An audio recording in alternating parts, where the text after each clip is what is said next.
Hi, everybody, and welcome to the Michigan Business Beat, brought to you on the Michigan Business Network. And we are actually in our studios in downtown Lansing. Well, part of us are, okay? Our favorite guest here that's joining us today, of course, is Carrie Rosingana. She is the CEO and the president of the Capital Area Michigan Works. And it is so good to have you on, especially veteran services and the things that you're doing for them. So let's talk a little bit about that.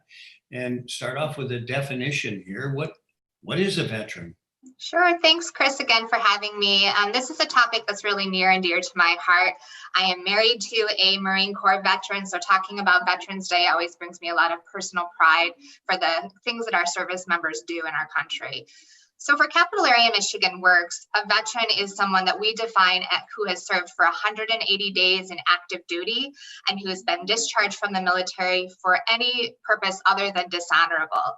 It could also be someone who was released from duty due to a service-connected disability, or someone who served during an active period of war and received a campaign ribbon that was authorized through the military membership during that time. So it's really, we have three different categories or buckets that someone can fall into for our purposes as a veteran. So there's a term floating around, priority of service for veterans and eligible spouses. What does that mean? So priority of service is terminology that comes from U.S. Department of Labor. And what it simply means is priority of service is available to connect individuals who are veterans or eligible spouses to our resources, our workshops, and our programming if there's ever space that's limited. So an example of that would be that if we had a workshop that held 10 seats in it, and we had 11 people who were interested, and one of those was a veteran or an eligible spouse, that person would be able to take that last seat within the workshop as part of this process. We also make sure that we inform all of our veterans and eligible spouses when they come in of our services. We know that sometimes veterans aren't disclosing that status right away, so we try to just make it a natural conversation with them to make sure that we get them connected to where they need to be in our service center. So let's talk a little bit about your service center and what services you do afford to veterans. So one of the partnerships that we really feel makes us unique as a Michigan Works agency is we partner with this group called Invest Vets. And it's a collective group that brings together veterans and their family members to connect directly with employers, as well as other organizations that can provide supports to them. Well, right now with COVID, of course, you can imagine we're not meeting in person to do those services, but we do still have virtual events that are available to make sure that the veterans can get connected to those opportunities. So, Carrie, what other services are available to veterans? We work really closely with the Michigan Department of Military and Veterans Affairs, as well as the Michigan's Veterans Affairs Agency. And these are both governmental departments that really offer a wide range of services to our veterans, including workforce development. In addition, they offer educational assistance, family assistance, healthcare resources, and connections to scholarship opportunities to help them as they're moving into civilian life. We also know that the Michigan Veterans Affairs Agency has set up a really fantastic program called the Veteran Friendly Employer Program, and that launched in 2013.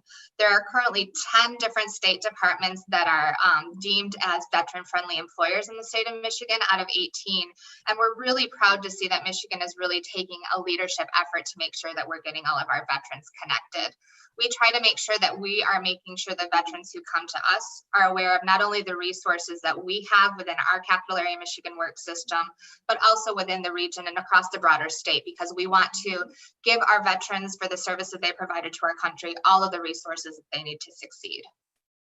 So, Carrie, speaking of veterans, you are now a veteran as the CEO.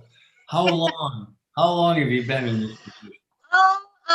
Since July, but it sure feels like a while longer because of this wild ride that we've all been on with COVID. But, you know, it's really been a fantastic transition. And I think for me, being a veteran of our system since 2007, it really has been a smooth transition. And I just feel very fortunate to be able to help support anyone who needs support in our community, especially right now. You know, it's kind of interesting because going into COVID-19, one of the biggest factors that was really playing in the business community was getting people, as you know, which is why we did T3 and a number of other things. Has that changed? We are still hearing that there are people who are struggling to find individuals, especially we're hearing that in our manufacturing industry. I think with all of the different variables and barriers that are at play that are a little bit unique right now, with so many students who are home with their families because of virtual learning, as well as just the fear of what the process is, we know that those employers now more than ever still need to get those services that they need from us to get them connected. All right, so I was wondering when we were coming out of this thing, when we come out of this thing, what if we would go back to normal and have the same situation that we had before? And giving that perspective means that that is still kind of underlying that people need. Now, I wonder if it's a function of bodies or if it's a function of skills. Do you know what I mean? I think it's both, Chris. I think that it's a matter of finding the right basic skill set to enter into a position and then being able to train the individual to be successful in that position. Well, you're doing a great job there, and we'll look when we come out of COVID-19 for you continuing that great work. And thanks for the update on veterans, a group that really needs our attention. So, absolutely. And thanks again for having me as always. Carrie Rosingana, CEO of the Capital Area Michigan Works. Thanks for being with us on the Michigan Business Beat on the Michigan Business Network. We'll be right back.